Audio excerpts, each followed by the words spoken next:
from NHCSR here. I am going to start sticking these field reports into the Serious Grower feed during the growing season to give you some real-time reports from our extension specialists in New England, New York, and the Mid-Atlantic states. Find photos on our Instagram at Serious Grower and look for links to resources from extension educators in your region. And do pay close attention to where some of these reports are coming from because we're covering a wide region.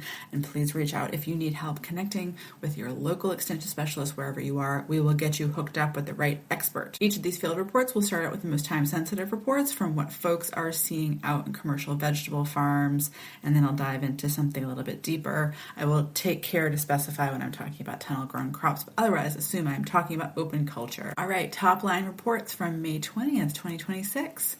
Well, many affected areas have been reporting alium leafminer oviposition scars in their onion crops in Pennsylvania, New York, Massachusetts, and Connecticut. We have heard our first reports of larvae in garlic and onions in Maryland. So for any of you folks who were protecting their onions with row cover or netting to exclude alium leafminer flies from laying those eggs, it sounds like the danger of egg laying might be over.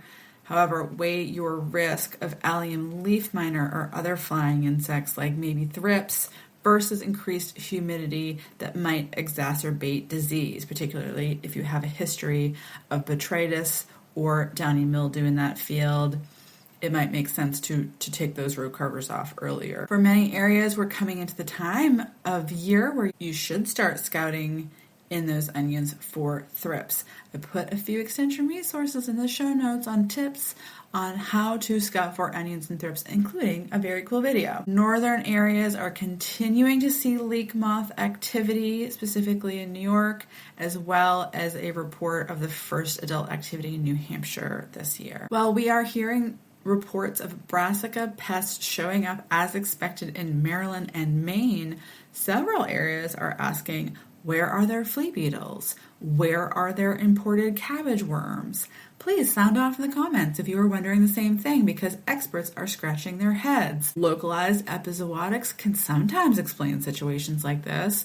By that I mean the overwintering cabbage worm pupae may have been taken out by insect pathogens that thrived in some combination of environmental factors. These things can happen from time to time. However, these kind of events would not affect two unrelated pest complexes in the same way.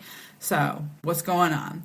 We are curious if this week's heat will flush flea beetles out of their overwintering sites and into your brassica crops. So keep your eyes peeled if you have been lulled into a false sense of security. For a deep dive, experts have identified high levels of ozone with this week's rapid change in weather. So let's talk about what to look for in case ozone symptoms reveal themselves in the next few days or weeks. I've included a link in the show notes to a web tool from the EPA that tracks ozone levels across the country because hot, humid weather can sometimes lead to stagnant air masses that keep a blanket of ozone down here where we live instead of up in the atmosphere where it belongs and where it protects us from like solar radiation.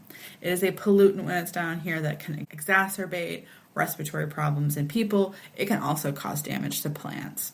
Symptoms are small, irregular shaped spots that range in color from dark brown to light tan or white and could be mistaken for spider mite or leafhopper damage, maybe even some sandblasting from high winds.